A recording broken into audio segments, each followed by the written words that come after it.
Hello, everybody. It's so good to see you today. My name is Nathaniel. I'm the outreach coordinator and a psychologist at the University Counseling Center, and you are here for Cougars Care Coping with Sadness and Depression. So hopefully that's what you meant to be here for. If you meant to be somewhere else, I mean, go there, I guess.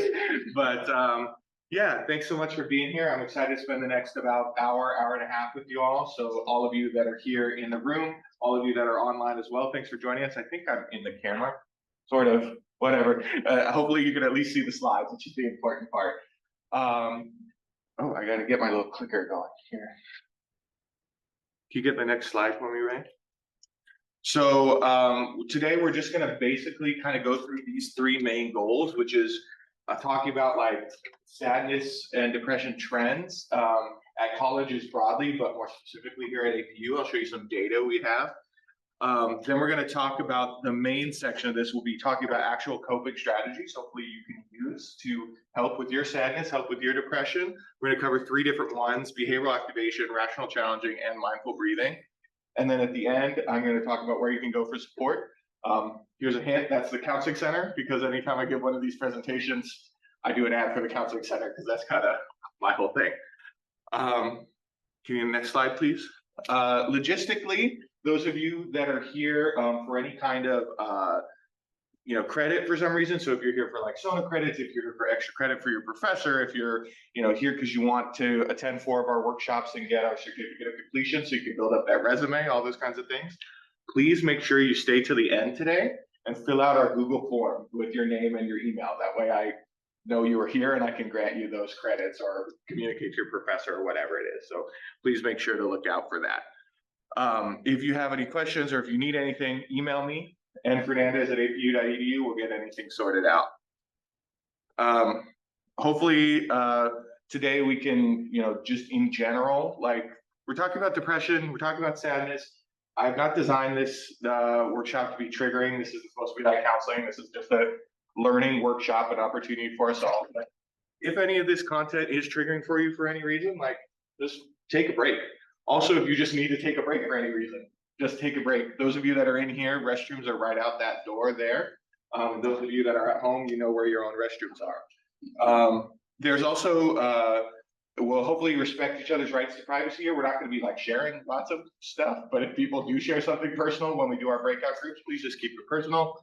And then finally, there's no dumb questions here. Some of you are probably like, senior psychology majors. Other of you are probably like freshman business majors, right? So we have a major change in how much people have already learned about sadness, how much people have already learned about depression. So please ask me any questions that you have as we go throughout. Those of you that are on Zoom, please, just go ahead and type them into chat. Type them in the chat. There we go. And Ray, who's monitoring our chat right now, can bring them to my attention and we can work through them there. Sound good, everybody? Everybody feel good? Okay, perfect. So we're going to go ahead and do, our first breakout experience for the day. Ray, if you could put them into groups of like 3, and then y'all turn to the people around you, get into sort of groups of 2 or 3, whatever. It doesn't really matter in particular. But I want us to talk a little bit right now. Y'all have been here at APU for a while, or maybe just a short while, maybe a long while. How have you noticed sadness and depression being talked about, right? What do people talk about? What kinds of things cause people sadness? What kinds of things cause depression? And, how is it kind of handled in your experience here at APU? So get into groups, introduce each other, share your names real quick, and then let's chat about that for 5 minutes or so. Sound good? Okay. But yeah, I like that. And all of these responses, it really seems like we're underlining that fact that everybody's experience is broadly different, right? So maybe your experience is, not having struggled with this a lot at all, right? Or maybe your experience is really having diagnosable clinical depression, right?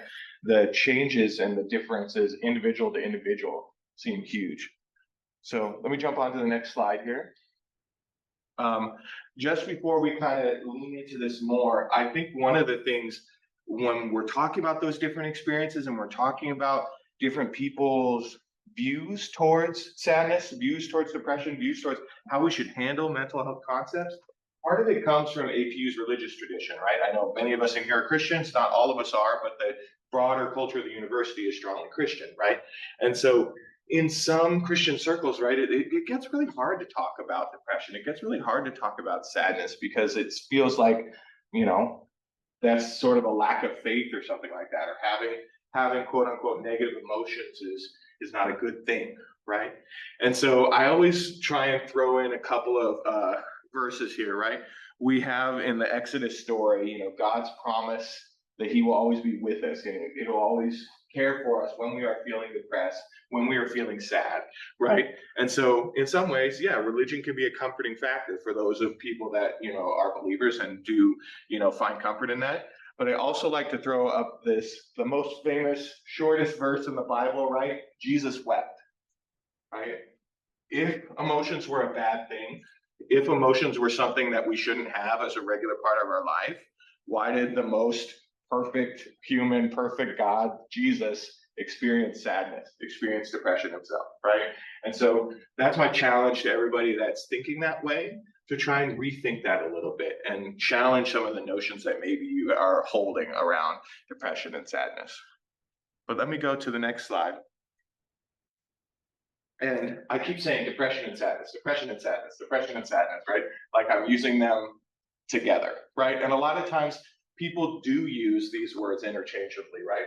A lot more people are talking about mental health nowadays, which is good, right? And so then a lot of people are adopting the vocabulary of mental health and saying, I'm feeling depressed, right?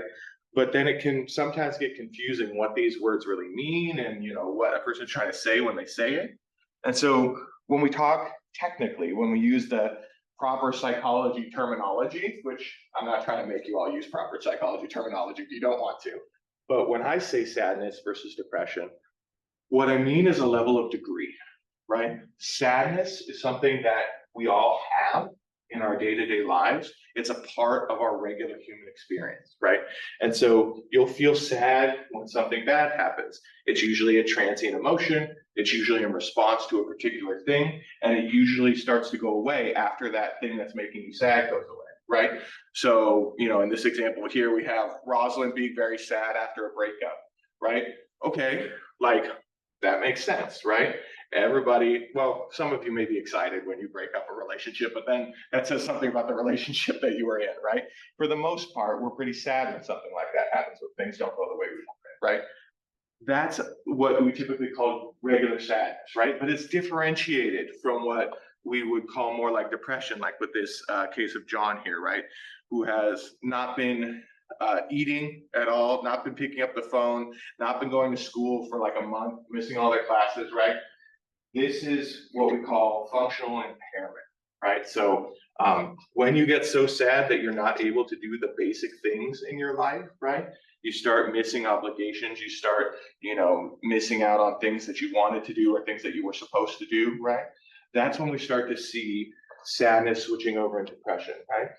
So another example, next slide, please. You could have somebody feeling very hopeless because they failed an exam, right? I've been there before, had to drop a few classes. I made it through. You know, I have a doctorate now, so know that if you fail a class or two, you'll be okay. But right, I was very sad in response to those kinds of things. And that kind of hopelessness is transient, whereas a more depressive type of hopelessness would be something that feels more core to yourself, right? This our statement here, right? I'm useless, a statement about myself. Everything is hopeless. Nobody cares about me. I should just leave, right? You know, these types of more core experiences show that differentiation between the level, right? Between sadness and depression. Everybody feel me? I feel like I'm belaboring this point quite a bit, so I'm gonna move on. So I want to show you, these are the most recent data we have from APU students from the National College Health Assessment data. So these are actually 2018 data. Yes, that was a long time ago. Yes, it's 2023 now, but you know how these things go. They take a long time in between surveys. So, but this is all pre-pandemic data. So we see that in the last 12 months, APU students, 75% endorse being very sad at least one point, right? 70% lonely, 58% hopeless, 45% of folks have endorsed being depressed at least one time in the last 12 months, and a full 13% have considered suicide the last 12 months. So there's about 60 of us in this workshop today, between those of us in here, those of us online. That's about 6 people in this room today, right? And that's kind of a scary fact when you put it that way, right? But when we put it that way, we can also realize that there is a growing ability for, broad brush painting here, apologies.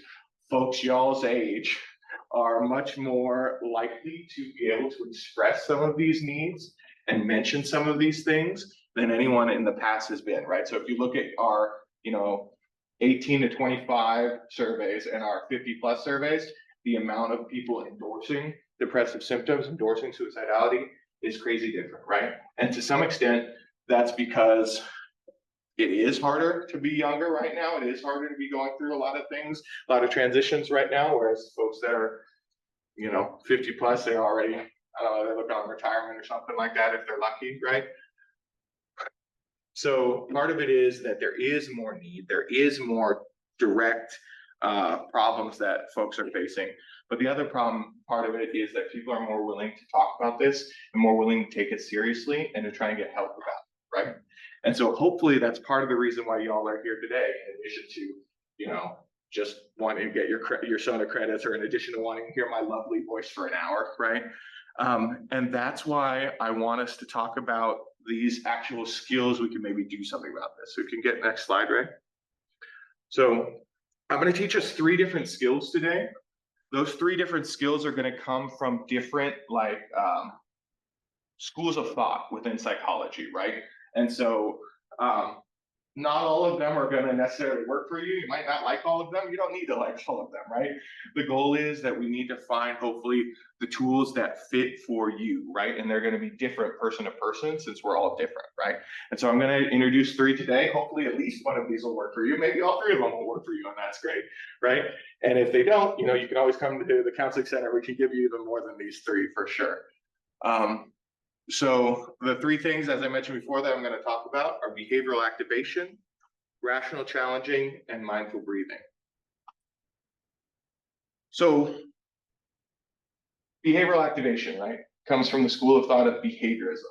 If you've taken your, general Psych 100 class so far, and you had to learn about Pavlov's dogs and salivating, what's the conditioned stimulus, unconditioned stimulus, that kind of stuff, I'm not going to make you re-remember that right now, because that was a terrible test that you had to take. Those of you that got through that, good on you. But the idea is, within a behaviorist kind of thought, that people are sort of like machines in some ways, right? And whatever happens to us causes us to emit certain behaviors, right? They're not very concerned with free will, dynamic choice, even what you're thinking about. It's really just stimulus in, stimulus out kind of thing. And so from a behaviorist point of view, if a behaviorist is trying to treat sadness, is trying to treat depression, the typical thing that they're going to do is think about it as a change in your environment, right? So this is Callie Jo was talking about, transition to college and isolation increasing because of that, right? That's a great behaviorist perspective on what could cause sadness, right? There's a change in your environment that means you're no longer getting something that used to make you happy, and therefore you are now sad, right? And so that could be something as easy as, moving to school might take you away from friends or family members back in your hometown. That makes you miss them and makes you feel sad. Maybe if you're going through a really hard time in school, right? The increase in the school workload and the increase in the amount of time that you spend studying takes away from the things that you used to do, that you used to have fun with, and now you're feeling sad, right? Or maybe, the case of grief is a great one like this, right? You're no longer able to talk to or interact with the loved one that you've lost, right? And that loss of reinforcement from that causes us to be very sad, right? And can cause us to become depressed. So the problem with that is, right, when you get sad, when you get depressed, maybe some of you do this differently, but generally, what do? We isolate ourselves, right? We close down in on ourselves, right? You spend more time in bed, spend less time around your friends, start saying no to going out and doing fun things, right? And so it kind of creates this snowball effect, right? Where you lost something that was making you happy, and so now you feel sad, so you don't go out and do the things that make you feel happy. So now you feel more sad, et cetera, right? Just like a big snowball rolling down a hill.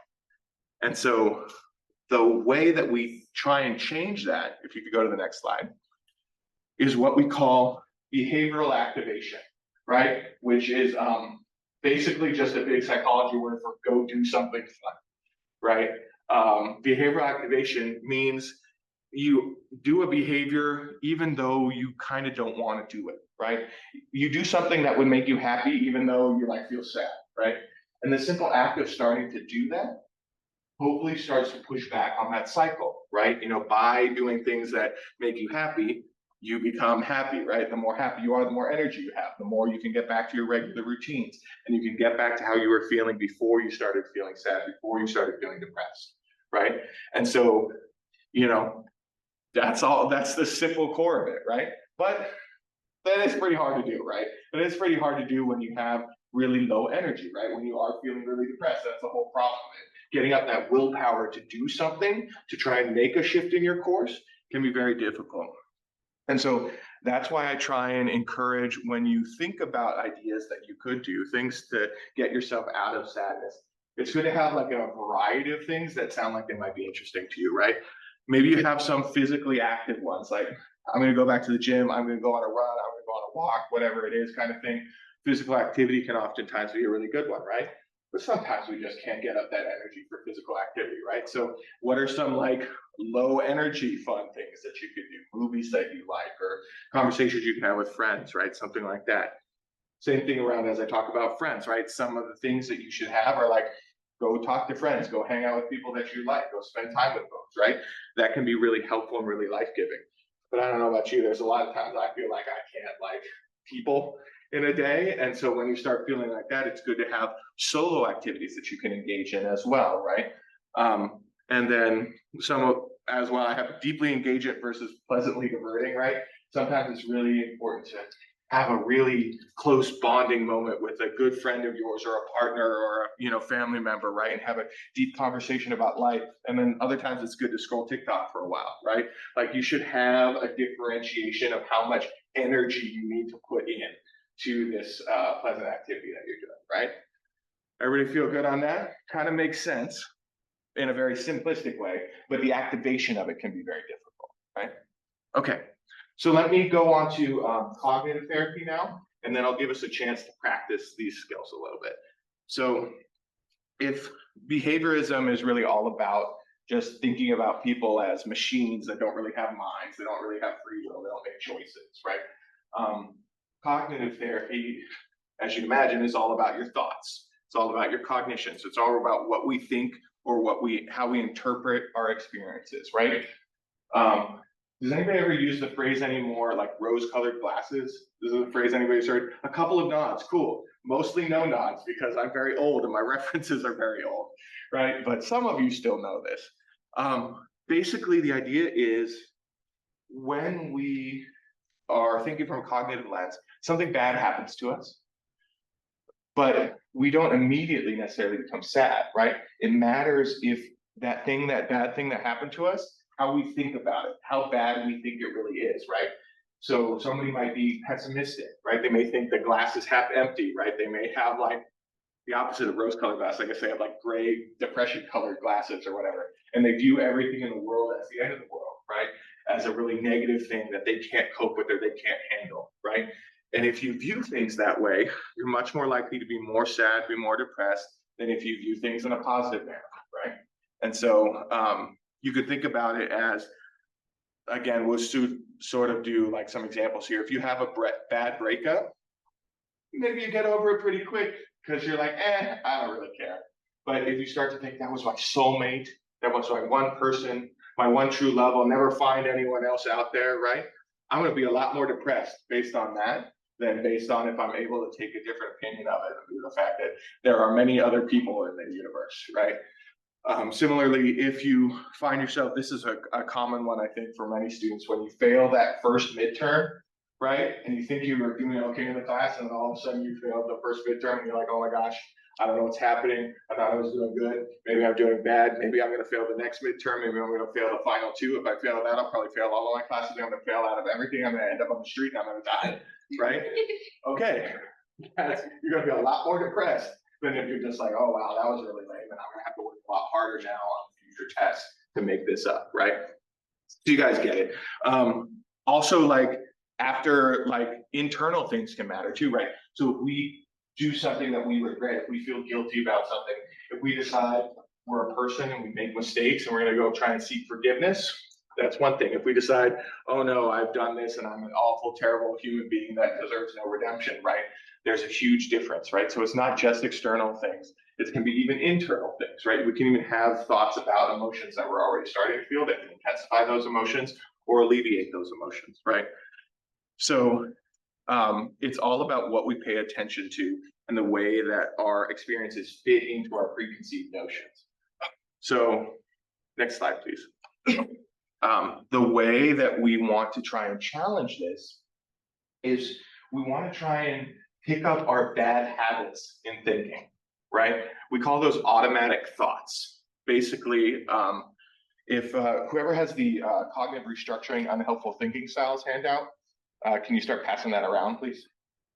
As well as the pleasant activities handout, can we also start passing that one around? And those of you that are online, team will message them to you shortly.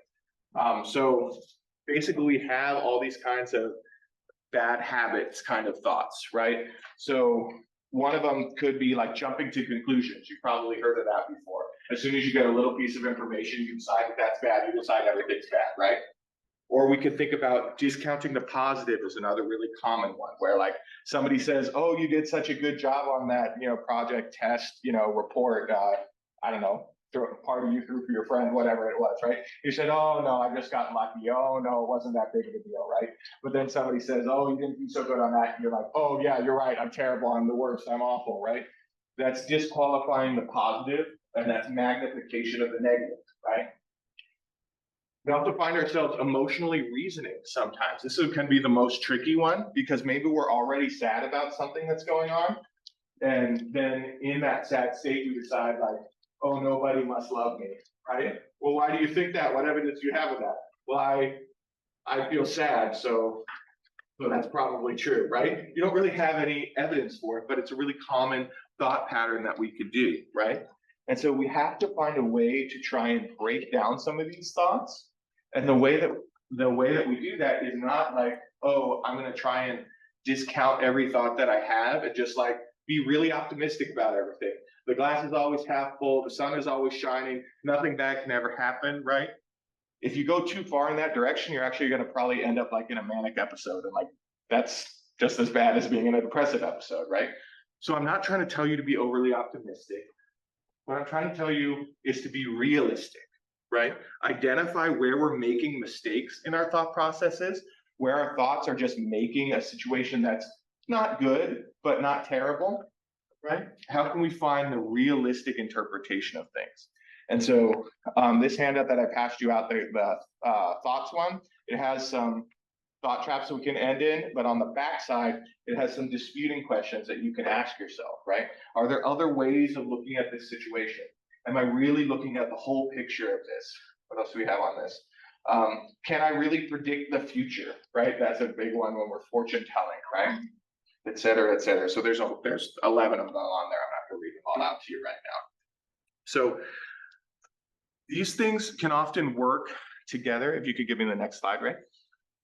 These things can often work together. In fact, behaviorism and cognitive therapy go together so much. You maybe have heard of CBT before. This is cognitive behavioral therapy. It's probably the most common form of psychological therapy practiced in America today.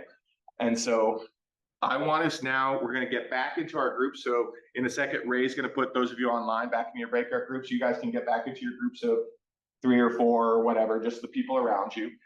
And I want you guys to do 2 things, okay?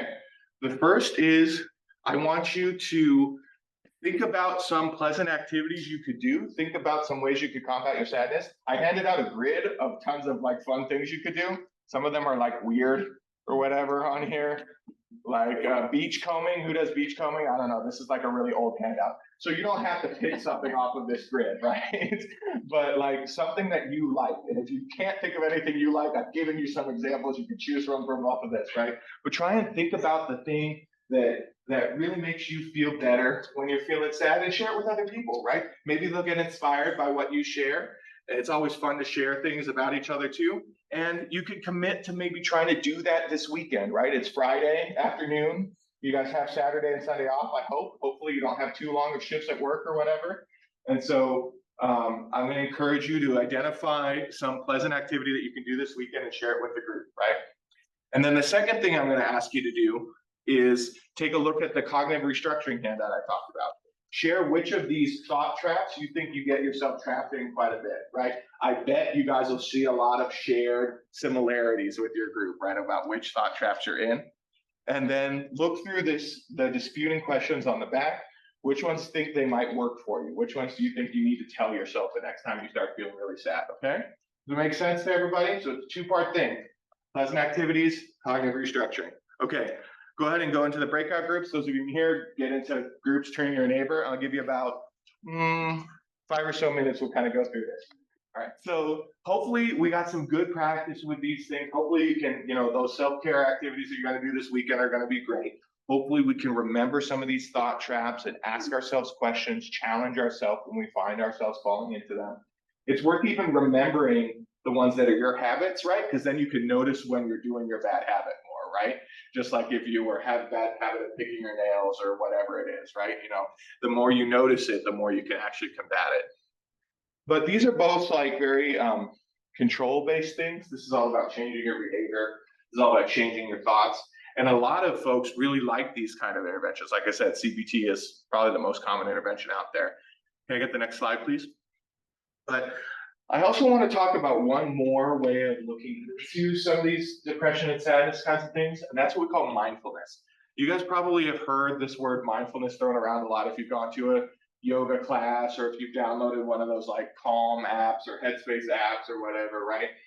They're all about like meditative practices in order to help control our mood and help, better our health and all that kind of stuff, right? And so this takes a little bit of a mind shift when we're going from like behaviorism or cognitivism. They're about controlling how we feel, right? And from a mindfulness perspective, we actually kind of don't want to control how we feel because it's very, very hard to control it, right? And the more you get obsessed with trying to control how you feel, the more you can get kind of stuck, right? And so if you're really thinking about something that's making you sad, thinking about something that's making you depressed all the time, right? Sometimes we do what's called perseverating, right? Or getting stuck on that. I bet all of you have experienced this at one point in your life where you just can't stop thinking about something that's making you sad or that's making you anxious or that's making you whatever, right? But for some reason you can't get it out of your head, right? Or for some reason you start engaging in like a blame game, right? Well, this happened because this person is against me, or this happened because I messed up, or this happened, whatever. Trying to figure out why something that's making you sad, making you depressed occurred. And in the end, our sadness would be like a normal sadness. Something bad would happen, we'd get sad, but we'd get over it, right? But if we get stuck on it perseverating, or if we get stuck on it blaming, right? Then we just find ourselves stewing in it to the extent where that sadness slowly starts to turn into a depressive state, right? And so from a mindfulness perspective, instead of trying to fix our unhelpful thoughts or instead of trying to change our behaviors, right? It's enough to simply just try and let go of what's going on with us and let it pass through us, right? Now, that's kind of a challenging mindset to get yourself into sometimes, right? And so some of you love meditation out there. Some of you hate meditation out there. Maybe some of you haven't tried it yet. But I want to actually walk us through a meditation right now. There's one last handout that we can start passing around. I think well, actually don't pass it around yet because I'm going to actually do the meditation. And at least if you're walking around with a handout while I'm doing the meditation, it'll be weird. But so I'm going to go ahead and lead us in a little breathing exercise here. And so the best way to do these things, I'll kind of mirror it for you guys. Find yourself sitting in your chair. Good, you're already sitting in your chairs. You've got step one done. Just kind of find a comfortable space. Usually you want to kind of put your back up against the back of your chair so you can feel supported. You don't have to. Often people find it comfortable to sort of plant your feet flat on the ground so you can get a sense again of being grounded. You just do whatever with your hands, just kind of lay them in your lap or whatever. And then I'll invite you to either close your eyes, or if that doesn't feel comfortable for you, just, I don't know, pick a spot on the ground and stare at it, And so we'll all go ahead and take a deep breath right now in and out.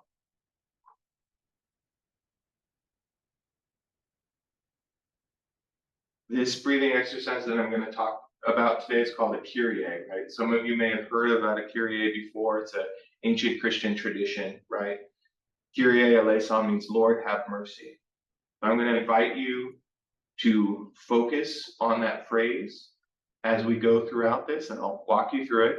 If you're not necessarily a Christian, that's fine. You don't need to focus on a Kyrie. You can think about, just be calm, or you can think about in your head peace, or whatever words you want to meditate on. But I'll generally be using Lord have mercy here.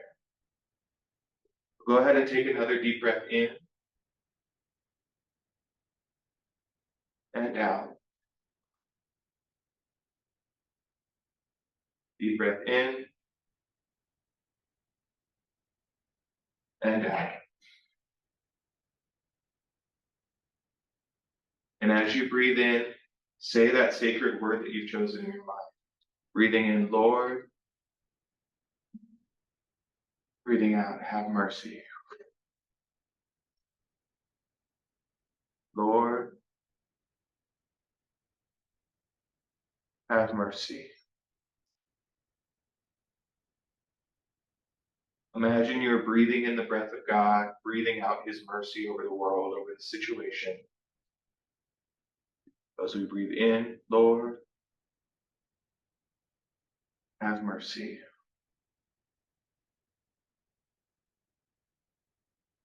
Lord, have mercy.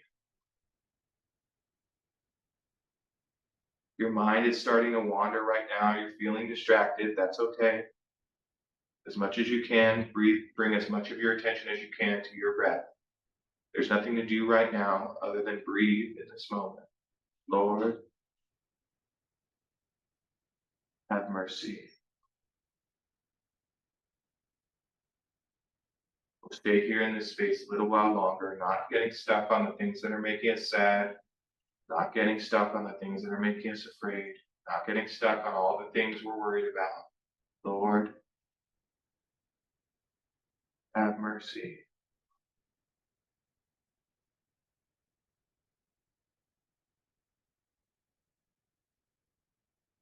We'll do one last final deep breath in. Lord, have mercy. And when you're ready, go ahead and open your eyes and we'll come back together as a group. So that is a very basic mindfulness exercise. I don't know about you, but all my arms feel really heavy right now, and I feel very much more tired than a minute ago when I went into this. Are any of the rest of you feeling a little bit tired too? Yeah, I see some nods. Hopefully you guys don't have that much more stuff you need to do on a Friday afternoon before you can go do fun things or go rad.